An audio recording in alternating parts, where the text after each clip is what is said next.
I'm going to go way there in the back. Way with a hand up, yes. Quick question for you. After 14 years of you all being together, how do you differentiate Jared and Jensen from Sam and Dean?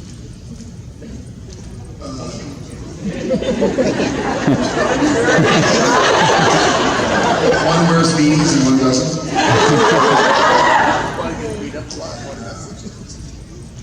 It's becoming more difficult, I guess.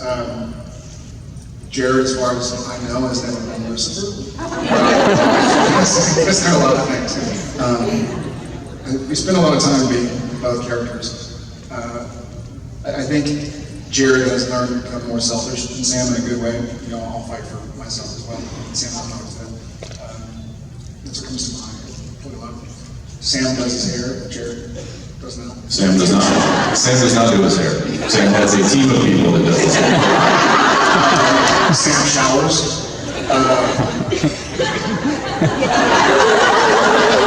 That's not true either. Unless you shower as Sam.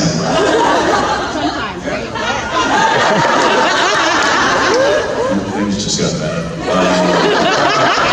I was going to say over the past 14 years, it's probably become easier because we have, when the camera's rolling in the L action, we snap into character pretty easily, pretty quickly. When they don't cut, we snap back. And I think the earlier part of the season, maybe we try to stay in character a little bit more, just to kind of remember what to do. Yeah. So, and as we've gotten more comfortable and more in touch with who these characters are, we've been able to separate them a little bit more from who we are personally. And so yeah, it's you know, when talking about his and I's relationship, there are two different relationships. There's Jensen and Jared, and then there's the relationship we have as brothers, Sam and Dean. So, and I think we've been able to separate those fairly well over the years, and I think it's gotten easier. Real quick, my husband is bearing with me through this whole convention. Thank you. He's dying to know who is the big spoon and who's the little spoon. Here's a conundrum. Double big spoons. The real question is, who's the spoon, who's the fork? Another conundrum.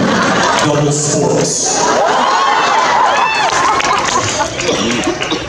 Really just a butter knife.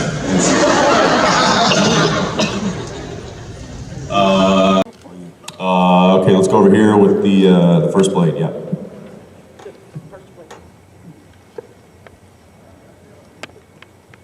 What is the biggest trait you'd say you share with your characters? Say it again? The biggest trait that we share with our characters. He's awesome young, hair. his hearing is going quick. Like personality trait. The one off the top of my head is Jared, am a researcher. Like if I get into something or excited about something, he always makes fun of me. Like I still read the instruction booklets to iPhones and stuff like that. It's like, what are you doing? Like, just figure it out. Just start using it. You know, you'll suss it out. It's like the first thing I throw away. Like, what are you doing? I want to read it. So I think I'm still kind of I want to learn all the nuts and bolts of something that I'm dealing with, no matter how kind of mundane it can seem. So? What? You found anything? The Seal of Solomon? Well, I've been digging through the lore, but so far, nothing. Great, so we got Cass in Syria dodging bullets, trying to find fruit from the Tree of Life. We don't know where Lucifer is, so we can't get grace from an Archangel. And what's the last ingredient of this spell we're never gonna find? Blood of a most holy man. My daughter had a birthday. I'm busy if you just want to take the message. My daughter had a birthday recently, and her gift that we gave her was this one of those electric Jeeps. You know, you can get in, you got the pedal, yeah, you get in it wherever. But it was like a little car, and they don't come assembled for some reason. That's awful. Right? Like, here's the battery, and here's 72 parts. And of course I didn't read the instructions. I did. And it took me, honestly, it took me 3 hours in the garage putting it together. And I mean, look, I've got power drills, I've got power tools, so it doesn't matter. But I do remember at one point I was like, well, I guess I'll just dig into my bag of screws and find something that holds it together. When you start using things that don't come with the with the said toy, It's that, and also when but it works great. It's that, and when it's put together, And the there are roll like bar stayed on. 7 extra pieces. You're like, huh? I guess my son Tom, he's 6, and he's starting to use. I think one of the main ages for Legos is like the 7 to 10, and it's like, okay, well, he's a smart kid, and so we got him some like Ninjago Legos or something, and he was up in his room making them. He runs down. He's like, Daddy, I want to show you what I made. And I was like, all right. And he's like, look, this is part of it. He shows me a little Lego man. I was like, cool. And I walk upstairs, and it looks really cool. It was like a little market with someone selling fruits and vegetables, and there was a police car. And he's like, and those are just extra pieces. And I look over, and it's nothing big, nothing like foundational. It was little decorative, this and that, but I was like, you did good, kiddo. You did good. Those are just the extra pieces. Oh, I guess they didn't include the screw that's necessary. Yeah, oh, that's weird. They forgot 7 screws. Good thing I've got some. It's even better when it's just nails and a hammer. It's like, oh, this needs to stay Into together. plastic, yeah. So I would say that's something I have in common with my character. It's one of many traits that I have in common with my character is no need for instruction manuals. I'll just force this square peg into the round hole. Thank you. Yeah. Yes, that was fast. That was fast. That's fast. Still, that was faster.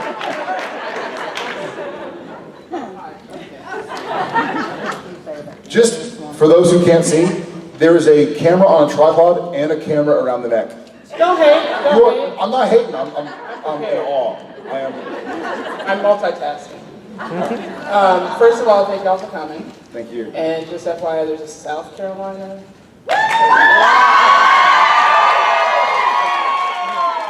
What's there?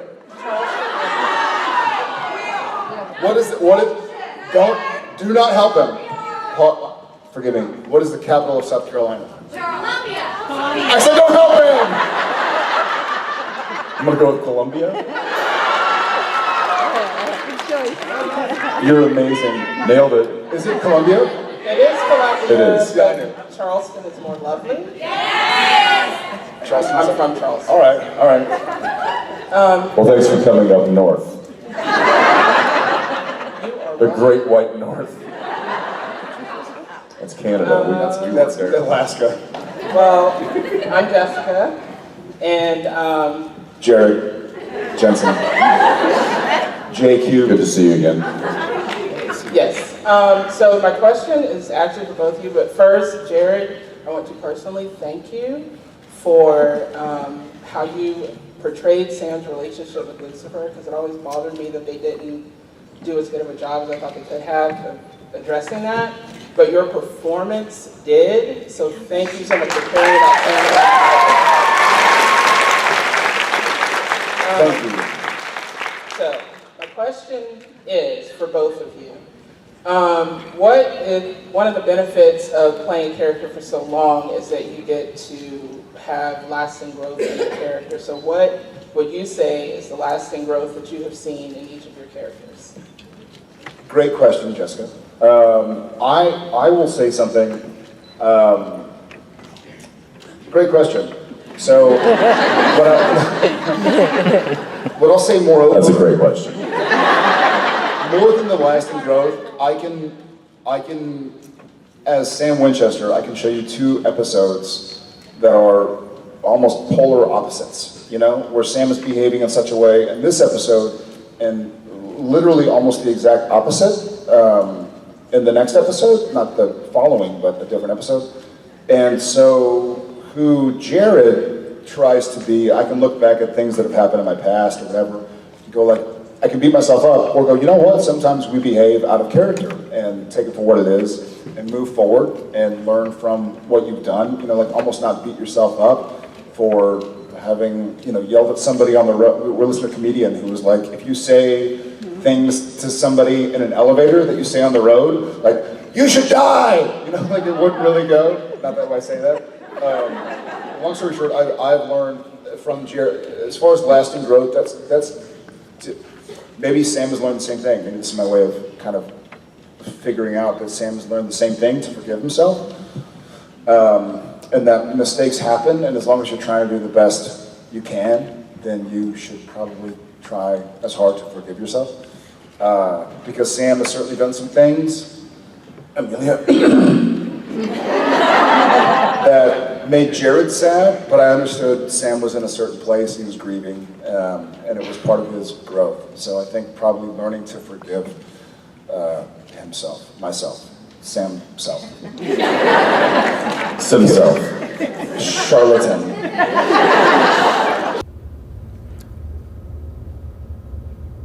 You gotta get out of this dark place. Whatever's going on in your head. Dean, What?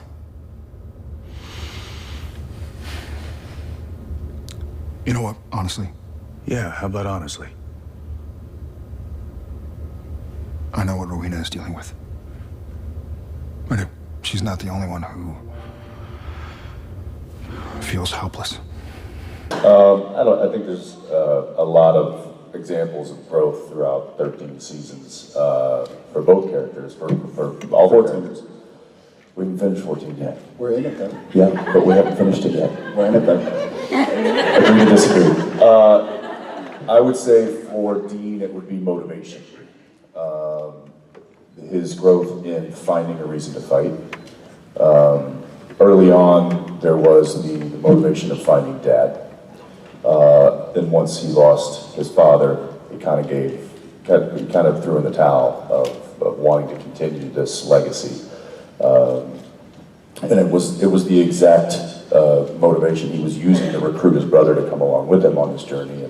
And then I think once that prize went away of reuniting with his father and hunting as a team, I think the motivation kind of fell out. Over the years, we've seen that kind of motivation from both characters flip-flop and ebb and flow. But I think more recent seasons, we've seen Dean kind of come into his resolve of knowing that even though things may not go their way, or there might not be a prize at the end of this journey, it's the journey that is the motivating factor, and it's the continuing to fight and do what he thinks is right by himself and his brother. And I think that motivation has come with time and growth. So that would be one example. Yeah. Happy birthday. Well, thank you. And we are from Brazil, and this convention is actually our birthday present, and I just want to thank you for making this the best birthday ever, so thank you. And my question is, what is your trick for both of you to make all those emotional scenes so real, like crying and being so angry, and what is your trick? Happy birthday, Julia. Thank you. It could be a language barrier thing, but I try not to use the word trick. I more think of it as I had this conversation the other day, it made me laugh, because they were like, I met somebody who found out I was an actor, and they were unfamiliar with the show, but they said, you must be a really good liar then. And I was like, it wasn't offensive, they were just kind of making a comment, right? And I was like, you know what? I probably am. I'd rather not find out, but I feel... I am not, for those who ask my wife. Yeah. I'm awful. Oh, well, yeah. For me, it's not about lying. It's about telling the truth. It's just somebody else's truth. So I feel like after 12 plus years of knowing Sam and having spent a lot of time with Sam, I'm able to help him tell his truth and go through what he's going through. And everybody has their own method, but when I'm acting between action and cut, I've already done the work. The reason I'm able to have such a good time on set, and I think it's pretty well known that we all like to horse around on set, is because my work was done months ago. you know, so I'm able to let it swim around in my psychology, I suppose, and then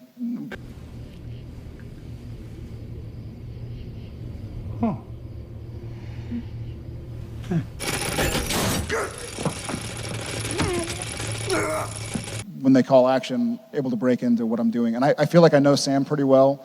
I've spent a lot of time with the guy. I like him. His hair is so great. Did you say gray? Gray. Yeah. Gray. So yeah, I feel like it's. I feel like it's. I can see you on the screen.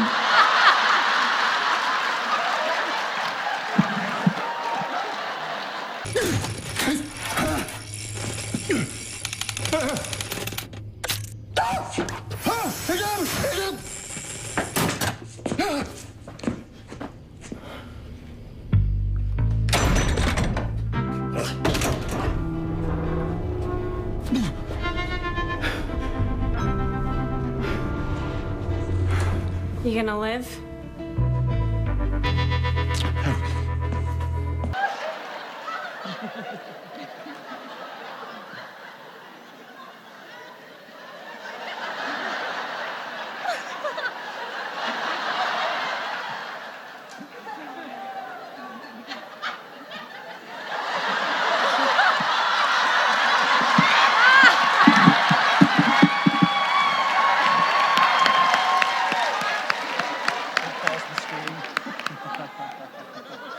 So that's where I come from. Senor Ackles.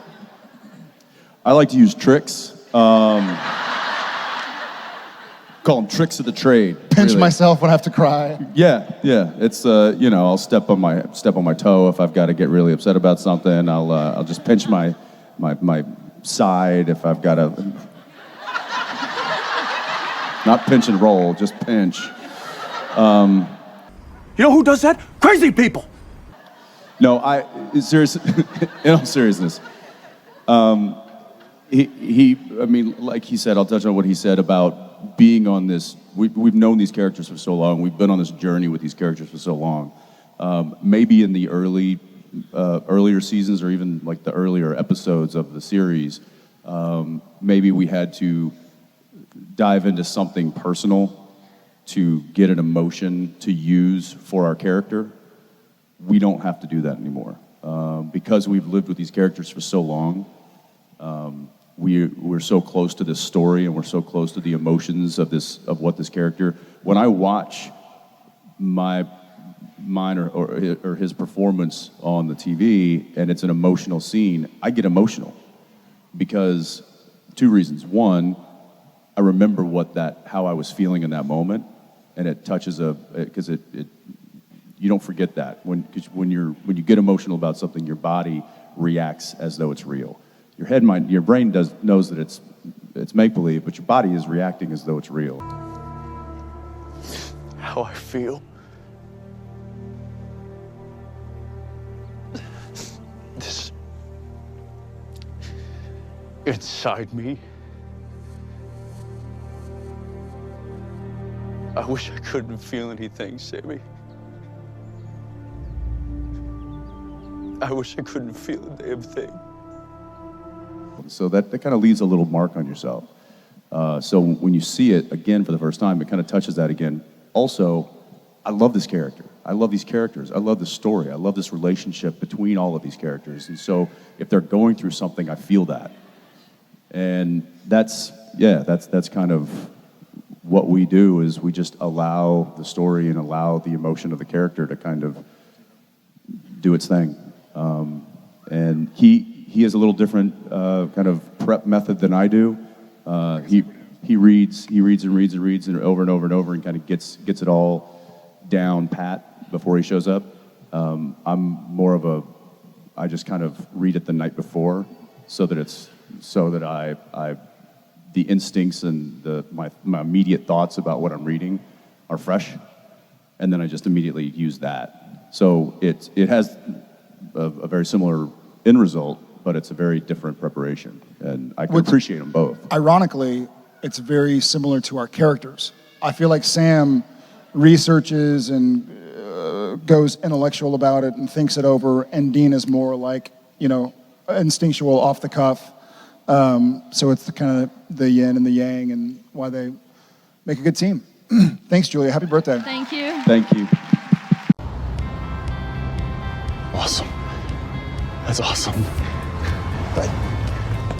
Right. Come on. You know what? You're awesome.